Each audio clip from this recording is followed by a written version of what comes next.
Hello, everyone. Today we'll be doing a second part of the interview with Dr. William Jaworski. In the last section, we actually covered the hylomorphism as a metaphysical perspective. We went through an explanation of how hylomorphism constrains to problems of composition. And in this section, we'll be mainly focusing on the hylomorphism and the problems of mind and body, how it compares to other mind and body theories, and what are the main arguments for it. So, Dr. William, I think the best starter for now is to get sort of the distinction of mental and physical properties, and because there's quite a lot of people don't understand what physical means. They think it's some kind of materialism rather than definition you're using. So it could be, I think that would be a perfect start for today. Okay, so are we talking about physical or physicalism? The audio didn't come through clear. Yeah, we can go into what physicalism is, and then we can, Physicalism. yeah. Yeah, so let's start out with an observation about that term, physicalism. So physicalism is a label that just the word physicalism is one that people have come to find attractive, for the past 40 years, something like that, mainly because the opposing view is like a substance dualism, according to which you're a spooky, non-physical being. And that strikes a lot of people as being crazy. So they're automatically more sympathetic with the view that says you're some type of bodily being or some sort of physical being. And so they associate that initially on an intuitive level with physicalism. Physicalism is opposed to substance dualism. So because of that, they want to be sympathetic with whatever physicalism is a label for. Okay. So there has been a lot of revision in terms of the definition of what physicalism is. And in particular, there have been revisions that are compatible with a view that's not really physicalistic. So let's sort of start with what I take the term physicalism to refer to, because it's that type of canonical definition that you find in people like David Lewis or David Armstrong. So physicalism, in that really potent sense, claims that everything is physical. That is to say, physics can, in principle, provide a complete account of all individuals, all properties, all events.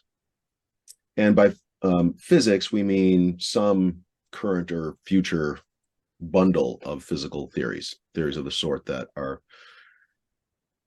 on the trajectory from Newton to the current day. So this is the kind of definition that you find in David Lewis, the kind of definition you find in David Armstrong. The main thing is that physicalism has to be incompatible with the existence of anything that's non-physical. And that doesn't mean just non-physical individuals. It means non-physical properties. Everything can be exhaustively described and explained by, some theory in our current or future physics, by our best physical theories. So that rules out properties that can't be described in those ways. Now, the direction that people have tried to take the definition, people who try that could, because physicalism I've just described is extremely strong. It's a very, very strong thesis. Because it forces now a threefold choice. Suppose you have some vocabulary other than physics. It uses predicates and terms other than the predicates and terms of our best physics. So what are you to make of this other conceptual framework, this other theoretical framework? You have only three things you can say. Everything that it says is false. It corresponds to nothing in reality. So that's the eliminativist option. So yeah, talk of thoughts and feelings, talk of life or living systems or whatever, all that talk, anything other than the talk that we have in our best physics, is all false. It's like talking about the Greek gods or something like that. The other option is to say, well, okay, when we talk about beliefs and desires, when we talk about living things, when we talk about biological structures or whatever, that stuff does refer to something in reality. What it refers to in reality is something that is exhaustively described and explained by our best physics. And now there are two routes that you can go with that. You can say either there's this clean 1-1 correlation between, say, the predicate, a psychological predicate or a biological predicate, and some predicate in physics. So every time we talk about life, we're talking about this property that's described by our best physics. Or every time we talk about a desire, we're talking about this property described by our best physics. So that neat 1-1 correlation, that's a reductivist view. So the reductionist says, like, yeah, you get our special sciences are really talking about the stuff that's described exhaustively by our physics, and the correlations between, you know, those special science categories and the physical categories is a neat 1-1 correlation. Because of that neat 1-1 correlation, you can, in principle, rewrite any statement in biological or psychological or special scientific terms. You can rewrite it in purely physical terms just by replacing 1 for 1 all of the predicates and terms in the special science description with predicates and terms from physics. And being able to do those rewrites means that physics could, in principle, take over all of the descriptive and explanatory jobs of the special science. And being able to take over all those descriptive and explanatory jobs, that just is reduction. Because reduction is saying, when we talk about this stuff, we're really just talking about these other things. That for, you know, reasons that have to do with our limited cognitive abilities, we originally thought there were these two different domains, the domain of life or the domain of mind or whatever, and the domain of physical stuff. But it turns out, upon investigation, that really these are just different vocabularies for describing the very same domain. The domain that's governed by these physical principles, the principles in this domain of physics, or by our best physical theories. And so we can just rewrite all of our special scientific descriptions and explanations in purely physical terms. And that's what reduction amounts to. Okay, the third way to go is, yeah, when we use all of these special scientific descriptions, or predicates and terms, we're really describing something that can be exhaustively described and explained by physics. But the correlations between those special scientific categories and the physical categories is not a straightforward one. It doesn't involve a neat replacement pattern. It's, you know, not a predictable replacement pattern. The relationships between our special scientific talk and our physics talk are really messy. They don't correlate in a way that enables you to rewrite the stuff just, you know, in a systematic way. That's a non-reductive physicalist option. So because you can't sort of perform these straightforward rewrites across the board, you can't simply say, oh yeah, well, physics can in principle take over all the descriptive and explanatory jobs of the special science. Because sometimes we use the special science to do things that just physics wasn't designed to do. Like maybe we use the special science, you know, because we find it more aesthetically pleasing to talk about hearts and minds and love than we find talking about, you know, the collapse of the wave function or whatever. So because we have these purposes, these other purposes in mind when we use the special scientific vocabulary, those might be purposes that physics just can't satisfy. That doesn't mean that what we're talking about can't be described and explained exhaustively by physics.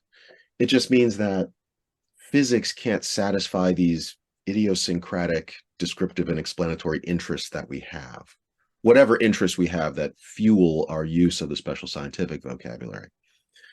So because of that, in principle, we can't just replace the special scientific vocabulary with the vocabulary of physics, because the special scientific vocabulary is satisfying these other things that we want to satisfy. But nevertheless, again, the only things that really exist in the world are ones that can be exhaustively described and explained by physics. If you want to get at the real story about why anything happens, it's still physics that tells you that story on this non-reductive physicalist view. It's just that the non-reductive physicalist says, yeah, but we employ these special scientific vocabularies because we have these other interests in addition to the ones that physics satisfies, and physics can't take those over. But that doesn't mean that those vocabularies correspond to anything that physics can't, in principle, exhaustively describe and explain. So, and the way this shows up, according to them, is the way some non-reductive physicalists have talked about is that there aren't the neat one-one correlations that enable the rewrites. So because of that, that's a different way of going, and it takes the edge, the burden off of the reductive physicalist, because the reductive physicalist has to deliver on these neat one-one correlations, these neat ways of rewriting the special scientific descriptions and explanations as physical ones. That's a heavy burden. But the non-reductive physicalist doesn't face that burden. The non-reductive physicalist is free to say, well, we're not going to find these really neat correlations.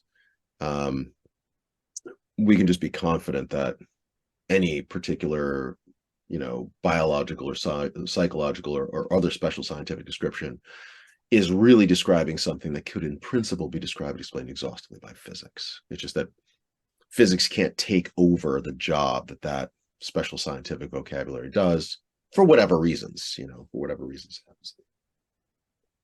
So physicalism commits you to saying one of those three things about the special sciences.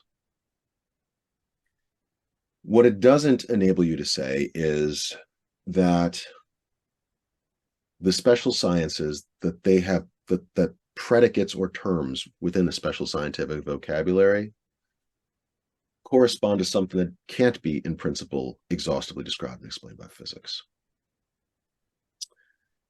So, for instance, physicalism is incompatible with the claim that there are properties. And by properties here, I mean powers, causal powers. Physicalism is incompatible with the claim that there are causal powers that can't be exhaustively described and explained by physics. So some people, property is another one of these slippery terms. It's become slippery in philosophy. It shouldn't be. But people have used the term property in a very broad sense, latitudinarian sense, David Lewis's term for it, which would be, a property is anything that's expressed by a predicate.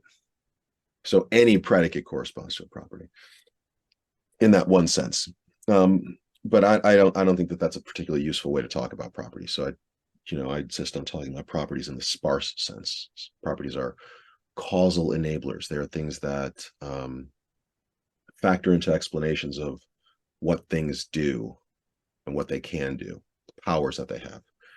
So for me, there are, properties just are powers. And non-physical powers, that is, powers that can't be exhaustively described and explained by physics, their existence is incompatible with physicalism in that sense that I'm using the term. Because according to physicalism, everything is physical. Everything can be exhaustively described and explained by our best physics. And that means a property that isn't like that is going to escape that net. Now, having said that, there are people who have tried to say, who have tried to define physicalism in a way that is compatible with non-physical properties. So these definitions of physicalism typically take the form of some sort of supervenience or necessitation thesis. It's like everything supervenes on the physical, everything's necessitated by the physical. The problem with all of those formulations is that they violate this fundamental criterion for an adequate definition of physicalism. Namely, according to it, everything's got to be physical. There can be no non-physical things, no non-physical individuals, no non-physical properties. So the problem with any supervenience or necessitation thesis is that it's compatible with the existence of two correlated domains. That necessarily whatever happens here is mirrored in what happens there. And that means that, you could have a universe of ectoplasm or whatever, and a universe with non-physical individuals and non-physical states that just happens to be correlated exactly with what happens in the physical domain. In that case, not everything is physical. Physicalism's false, but you could still get your necessitation thesis. You could still get your supervenience thesis. You could still say, yeah, for every change in that spooky domain, there's a correlative change in this domain, necessarily in all possible worlds. That could still be true, even though you have two different domains. And even though, because you've got those two different domains, physicalism's false. So people have tried to sort of address this worry about kind of a property dualism being compatible with these necessitation supervenience theses, but they, their attempts to wriggle out of the objection just never work, and I rehearse some of those things in the book. Yeah, so it seems to me that like if somebody is going to accept like a non-reductive supervenience physicalism, it seems to me that it may be better if they would accept some kind of dual attribute theory, some property dualism. Exactly, that's right. Because at that point, like you're putting these higher order properties, but they are. It seems strange to say that you're really a physicalist since they are not really physical properties in that case. So why not just accept some kind of emergentism then? Yeah, you're right on target, Ivan. You're right on target. If you want to, non-reductive physicalism, in other words, is the wrong label. And that this is part of that sociological thing that we were talking about earlier, that some people are freaked out by labels, and some people are very sympathetic with those same labels. So they don't look past the labels, and they just sort of look at what the, and they don't look past the labels to see what the view really is. They just want to use the label. So because of that, they end up sort of, they're like, oh no, it's got to be physicalism. Like they really are wedded to the label physicalism. So they start saying like non-reductive physicalism. They start saying like emergent physicalism. They start making up new adjectives to modify physicalism. And that just muddies the water. It just sort of, it's like, well, look, there are other labels that are available that have been used, like dual attribute theory, right? Like a combination of substance monism with property dualism, a dualism of properties, dualism of powers. But there are sociological factors that kind of weigh against that. People need to publish stuff. They want it to sound original. They need to, and there are all sorts of things that sort of lead people to twist themselves like into these pretzel shapes to kind of get something that they think is different. But if you're committed, ultimately it breaks their really simple decision trees. There's only one kind of thing or not. If not, there are exactly two kinds of things or not.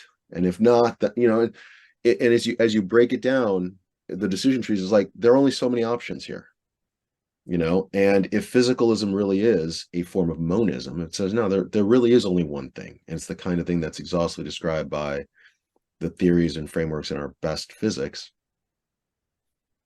Well, that's it. There's only one kind of thing. So any form of discourse that suggests there are other kinds of things, your strategy, if you're committed to that monism, is to say, well, either that talk is just completely false, or it's really just talk about this domain. And in that case, either it's talk that maps in a straightforward way onto the categories of physics or not. And that's it. And that gives you eliminativism, reductionism, and non-reductive physicalism. But those are your only options. Just follow out so people twist themselves in these knots about it. And it's like, okay, so what you're really describing then is, if it's not one of those three options, then you're not describing a form of physicalism. You're on another branch of the decision tree. And oftentimes they find themselves on the branch of some type of dual attribute theory. But that label dual attribute theory, it was more popular maybe 50, 60 years ago. Less, for some people just don't kind of have that. Again, probably for sociological reasons. The stuff that they've been reading for the past 30 years has not been stuff that's informed by that. emergentism, I think, is more popular than property dualism as a label. But then emergentism too is infected with this same kind of ambiguity, because some people have used the term emergentism to refer to non-reductive physicalism, and they refer to these predicates, these higher order predicates, these logical constructions, as emergent properties. But really they're not. They're really just endorsing a non-reductive physicalist view. They're saying there really aren't any properties other than those described by physics. There's just a different way of talking. So there's a lot of sloppiness in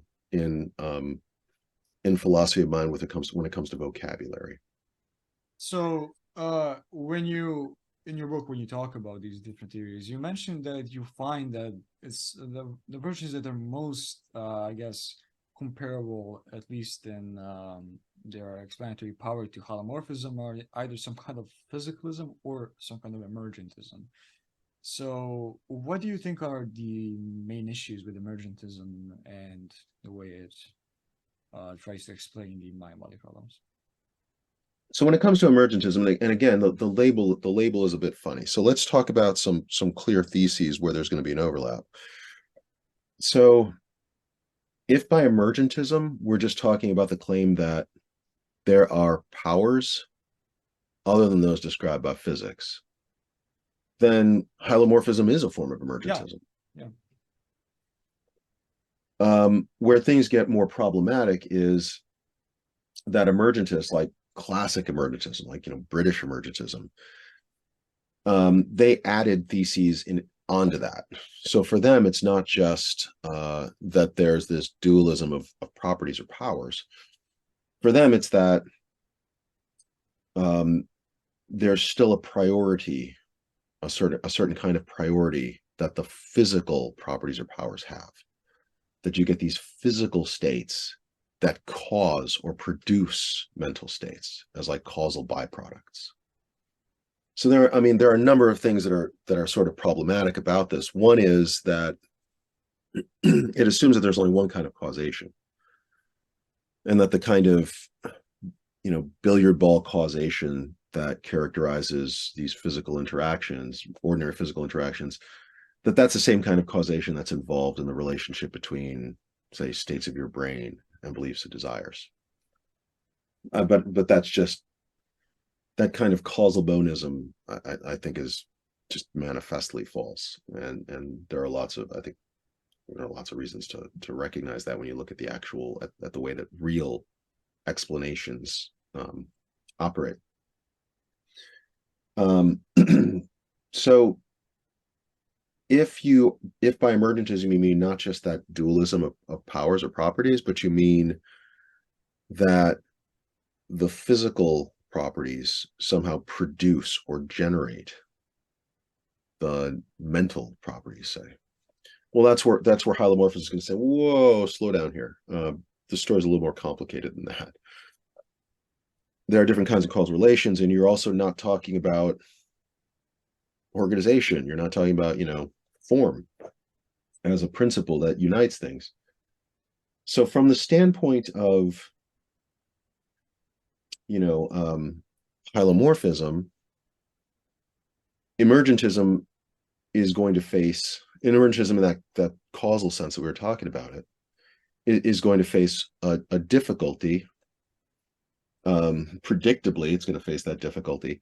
And in fact, that this is what this is exactly it, that if you ask, why is it the case that this physical thing can think and feel and perceive and act, and like this one can't? From the standpoint of physics, it's just like, yeah, there are these regions here that are governed by these principles, and you kind of give a description of each of them. From the standpoint of physics, there's not much difference between this region and this one. So in that case, from the standpoint of physics, it's pretty mysterious why this region would produce the thoughts and the feelings that region doesn't. And there are no resources to bridge that explanatory gap. So that's why, like classic emergentists, I think it was Samuel Alexander who has that quote, that these brute laws, they posit these laws of emergence, brute, unexplainable. They have to be accepted with natural piety, is the way he put it. That's just the way it is. There are brute laws all over the place. There just happen to be these brute laws that correlate, states of a brain with thoughts and feelings, even though from the standpoint of physics, there's no difference between what's going on with the brain and what's going on in this thing. So the hylomorphist says, well, look, you've just given up the task of trying to explain phenomena, the place of thought and feeling in the natural world. Rather than just giving up on that task, why don't you recognize a different way of understanding, like a different approach to all this stuff? You have ignored the existence of form in the natural world. Form is something that adds causal powers to things. It adds that kind of dimension. It changes what there is. And the difference between this thing here and this thing here is that this has a certain form that empowers this unique individual to do certain things that this thing can't. And one of the things that this thing here can do is that it can impose further form on its parts and the way those parts operate. And some of those ways of ordering the operation of these parts here are the things that we call thinking and feeling and acting and perceiving. If you don't have form in your ontology, then yeah, it's going to look pretty mysterious why this region of space-time has thoughts, feelings, and actions, and this one doesn't. So yeah, if you don't have form, and you say that there are these non-physical properties and that they're correlated in some ways with physical ones, you just have to accept those correlations as just an unexplainable matter of fact, and it's going to look mysterious. But the hylomorphist says that's because your starting point, your assumption is flawed. You're assuming that there isn't a such thing as form, that there isn't some factor that is spread throughout the universe, some explanatory condition that's spread throughout the universe that gives new powers to things. But there is such a thing. It's called form. So form makes it so that these new powers, their existence isn't mysterious. It's like, well, no, you have these new individuals with a form that gives them new powers, and that includes the powers to impose further form on the way that their parts operate and the way that they interact with the environment. And so those new forms of empowerment give you these new ways of interacting with that environment, including the interactions that we call thinking, feeling, perceiving, acting, and so on. So hylomorphists, if we were using the term emergentism in that sense of just like, yeah, there are these, properties, these powers that can't be described as physics, then it is a form of emergentism. If we're talking about, though, if we're using the term emergentism to refer to some sort of stronger thesis about causation, that's where the hylomorphist says no, because there's a such thing as form, and form confers new powers on things. And some of the forms of empowerment, some of those ways of empowering things include the ability to think, feel, perceive, and act. So does this kind of answer the question that you had, Ivan? Yeah, that's. I would say, sorry, just to bring it to a close, the hylomorphist says, like, look, the entire approach to these questions, whether we're talking mind-body problems, whether we're talking problems of free will and determinism, whether we're talking about problems locating value within a world of facts or something like this, all these dichotomies didn't crop up until the 16th, 17th century. Prior to that, there was a different way of understanding these things, one that was very much informed by Aristotle.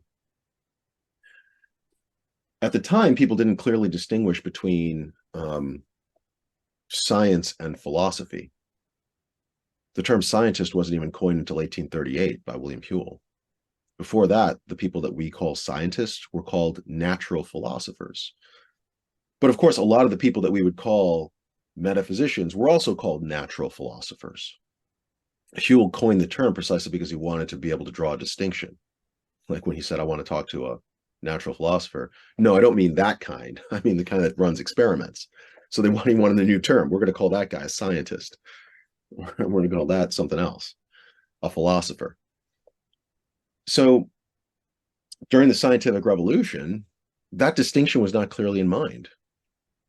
Everybody who did work in this domain, whether they were philosophers or scientists properly, as we would use the term, they were just called natural philosophers. In fact, Newton's Principia, it's the principles of natural philosophy, not the principles of physics. That's the term we would use now. It's principles of natural philosophy. So when we talk then about Aristotle's natural philosophy, when we talk about his metaphysics of nature, that's something that we now recognize to be different from Aristotle's own science, his own empirical conjectures, his own empirical observations. We can be very confident that a lot of his empirical conjectures and observations are false. We know that they're false. Now we do. During the scientific revolution, they were just starting to discover that those empirical conjectures were false. But because people did not clearly distinguish that empirical stuff from the broader metaphysics of nature that Aristotle had, because for them, both of these things were just his natural philosophy. When they jettisoned Aristotle's natural philosophy, when they were jettisoning those empirical conjectures, they were also jettisoning his metaphysics of nature, his metaphysics of the natural world. And in place of that, they, erected on the one hand modern science and on the other hand modern philosophy, more or less a la Descartes. Descartes, a little bit of Galileo, a little bit of Locke, those kinds of things. But the entire endeavor had to do with that entire endeavor of physics in that era had to do with bracketing the forms that would distinguish living things from non-living ones, or mental beings from non-mental ones. So we want to get at the materials, the underlying stuff, the things that a living body and a dead one have in common, that a thinker and a non-thinker have in common. So let's ignore the things that would differentiate them and focus on the things that they have in common. So it's almost as if they sort of undertook this endeavor of we're going to ignore life, we're going to ignore mind, and we're just going to focus on this stuff. And then when they sort of figured out stuff about like that, the stuff about the materials, they forgot that they had forgotten. They forgot that they had undertaken this effort of bracketing that domain of form that distinguishes living things from non-living ones, say. And they thought, oh, well, this just must be everything there is. And that gives rise to a certain kind of physicalism. And it gives rise to a framework that gives you not just physicalism, but also emergentism and also all the dominant options. Because it's like, well, now that they sort of say, oh, you know what? We've got this extra stuff lying over here, this mental stuff, this biological stuff. How does that fit into this picture that we've kind of gotten that has to do with physics? We don't know. And that sense of not knowing exactly, that gives your mind-body problems. That also gives you a problem of free will and determinism, this understanding of agency, our own agency and how it fits into the world, fact and value, the fact-value dichotomy, and those problems that arise from that. They all arise from that bracketing that was done during the scientific revolution, that effort to understand the material constituents that all things around us have in common, and to ignore or bracket the stuff that distinguishes them, which on Aristotle's view would be form. So contemporary Aristotelianism, I think, is saying, look, you guys forgot about form in order to undertake this one kind of scientific endeavor. And forgetting about form might have led to advances in science, in the science of physics, but it has led to, sort of progress in that domain, but regress in the domain of understanding the world as a whole. Because now we have these problems. problems generated by these dichotomies, like the fact-value dichotomy, or the dichotomy between, agency and deterministic or indeterministic systems, non-agent systems. So the problems of free will and determinism, mind-body problems, all of these, they come from the residue of the byproducts of this original bracketing that took place. And hylomorphists say, well, look, that bracketing was part of a mental exercise in order to get progress in this one domain. But if we're going to try to make progress in this other domain, the domain of philosophy, the domain of understanding this stuff, we have to remember what we forgot. We have to remember what we bracketed. And when we look at that, it's like, we bracketed form. Let's bring that back, and that will give us a better philosophy, which can then be wedded to the better physics. So that's, I think, the broader context in which all of these views, whether it's the physicalist views or these classic emergentist views, the other kinds of dualistic views, that's the broader context in which they've arisen and are located. And hylomorphism seeks to kind of undermine the foundations of that entire approach, is that the whole approach is wrong-headed. None of these views are going to be satisfactory. None of them are going to provide satisfactory solutions to mind-body problems, because those problems are based on a fundamental misunderstanding of how we got to where we are, of what the problems really are, and what we really need to understand. Okay, so anyway, I've just said a lot. Yeah, of course. It's quite interesting, though. So, one of the main concerns I had while reading your work was, does hylomorphism reject the existence of inner minds, that the qualia, as they call it? Is that a thing in the hylomorphic worldview?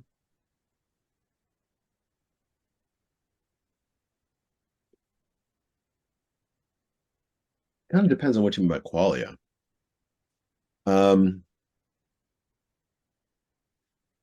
So again, this is one of these slippery kinds of terms. So sometimes the way people use qualia, it is defined within a framework. So, when it comes to a theoretical framework, the basic terms of it are interdefined with each other. Yeah, of course.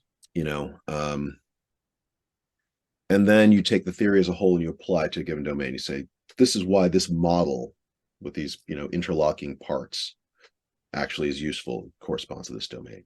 You can use it to talk about this domain. Sometimes when people use the term qualia, it is built into a framework that is already committed to these mistaken assumptions that I've described. So it's already committed to saying that these things are these inexplicable non-physical properties. It's already, in other words, committed to that dubious causal emergentist type assumption. And even if you scrap the causal end of it, it's like, well, no, this is just a part of this non-physical domain. There's nothing to be said about it. You just have to have this transparent, first personal access to this stuff. So in that sense, if you have already staked out a position, so let me give you an analogy of this. Just so a friend of mine and I were once talking about pizza. It's one of these things we talk about when you live in a place like New York or Chicago, or it's like pizza's a thing, right? So, he was a fan of New York pizza. And I was like, well, Chicago pizza is a little bit different. I grew up in Chicago, so I know about Chicago pizza. It's like, it's just describing it. This is what Chicago thin crust pizza is like. He's like, well, how could it be good pizza if it doesn't have that like super thin, crunchy New York style crust? And I was like, well, if you're just defining good pizza as the one that has this New York trait, then obviously nothing but the New York pizza is going to count as good pizza, right?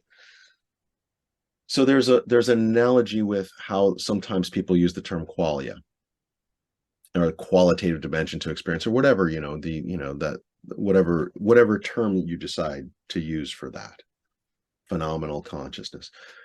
There's a way in which they define it so that it's like my friend was talking about pizza. It's like, well, it's built into the definition that it's got to be one of these like epiphenomenalist or emergentist type views, something like this, right? Um, it's built into the definition that the world really is this kind of, undifferentiated sea of matter and energy with no such thing as form. So I actually have a paper in which I argue for precisely this claim that people like David Chalmers, when they talk about phenomenal consciousness, are implicitly committed to rejecting hylomorphism. So in other words, the term qualia in that case, if that's the way you're using it, it's not a kind of theory neutral term. So the idea is like, oh, qualia, when we talk about qualia, the qualitative dimension of experience, it's like this neutral base of phenomena. Before we do any theorizing, we have this like basic level of experience that needs to be explained.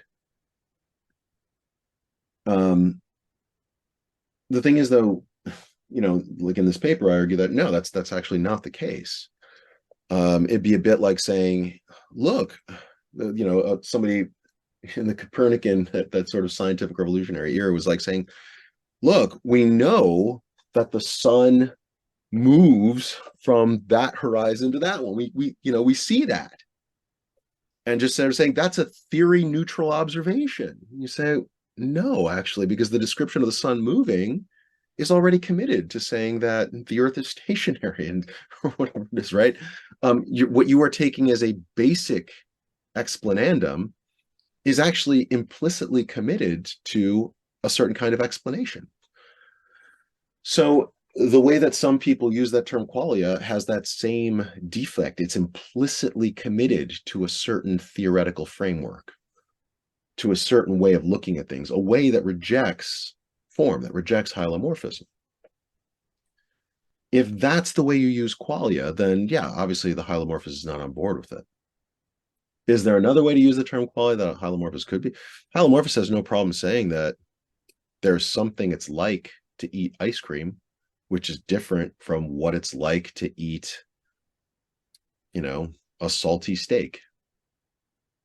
No problem saying, and there's no problem, hylomorphist has no problem saying that what it's like to see something is different from what it's like to taste it or to hear it. So the hylomorphist has no problem with ordinary expressions about talking about like what it's like. But the hylomorphist will have a difficulty if it goes beyond just this sort of ordinary talk of what it's like.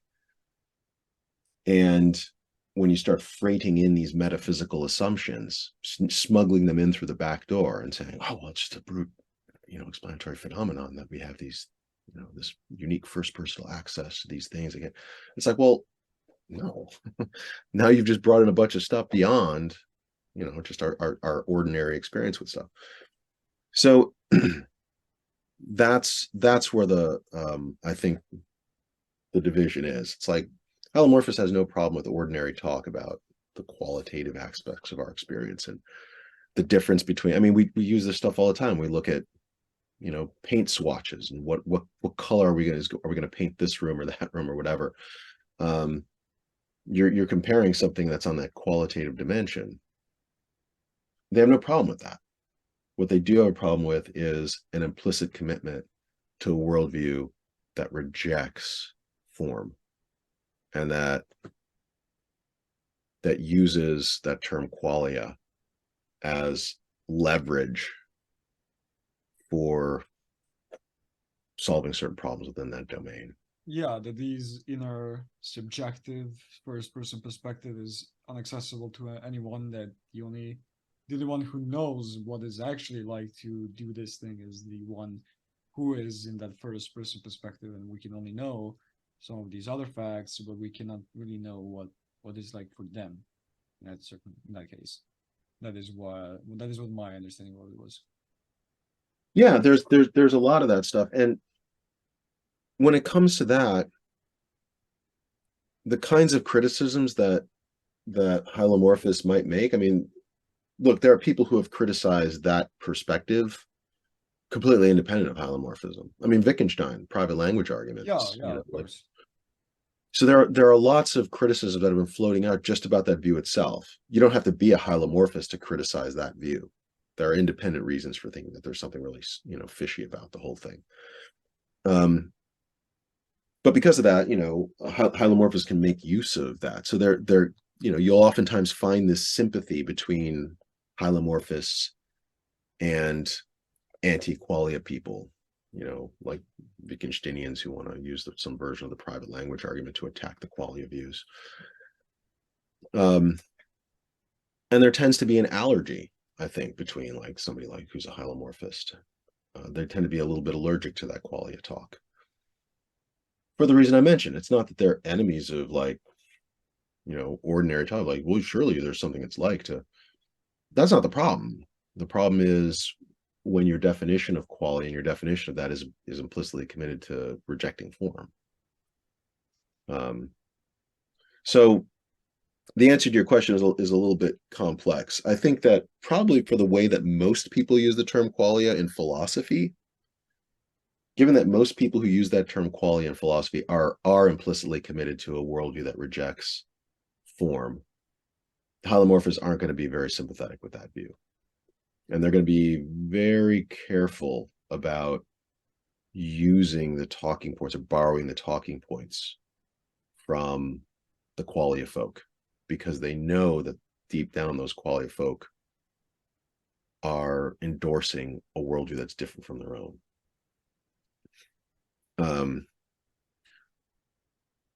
But they have no problem saying that physicalism is false. They have no problem saying that there are powers that we have that physics doesn't capture, that some of those powers have to do with our experiences. Because our experiences are manifestations of further powers that we have, powers that are due to form. So does that answer it? Yeah, it does. Yeah, it does, absolutely. So as we're bringing it to an end pretty soon, I think I would like to ask you, what do you think is the biggest objection to hylomorphism, or what do you think is the biggest problem that may be an issue? If we haven't even mentioned it today. Well, so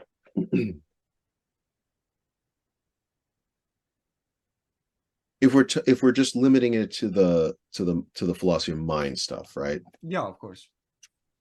Well, I mean, it's not obvious that it's a course, right? I mean, because it could be, when it comes to like the metaphysics of it, what you would have to do is you have to make sure that you have ironed out all the details of the metaphysical framework. Yeah.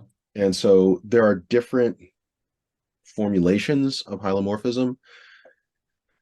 And some of those formulations, I think, aren't sustainable on purely metaphysical grounds.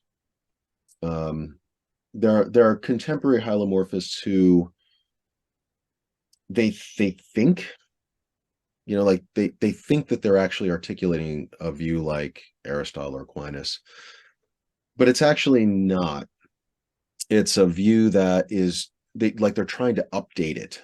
They're trying to update a Thomistic view or broadly Aristotelian view, but they actually end up importing a bunch of stuff that doesn't really belong to it. It's stuff that they've inherited from people who are writing after the scientific revolution and have this, so for instance, I can imagine, I've seen people who say, I'm a hylomorphist, and qualia is what you need. It's like, whoa, slow down. And it's just, so they try to update it but they don't succeed. And so there might be some internal difficulties with those kinds of attempts to articulate a hylomorphic metaphysic. But let's assume that we have a workable hylomorphic metaphysic, and we say, okay, well, let's bring that to bear out of philosophy of mind and see whether there are going to be objections here or whatnot. In terms of if that's true, then within the domain of philosophy of mind specifically, using a hylomorphic framework to approach this stuff, hylomorphism ends up being like a high-level empirical hypothesis. So the physicalist says everything around us can be described and explained exhaustively by physics. That's also a high-level empirical hypothesis. That is to say, if we find something that can't be exhaustively described and explained by physics, then that hypothesis ends up being proven false.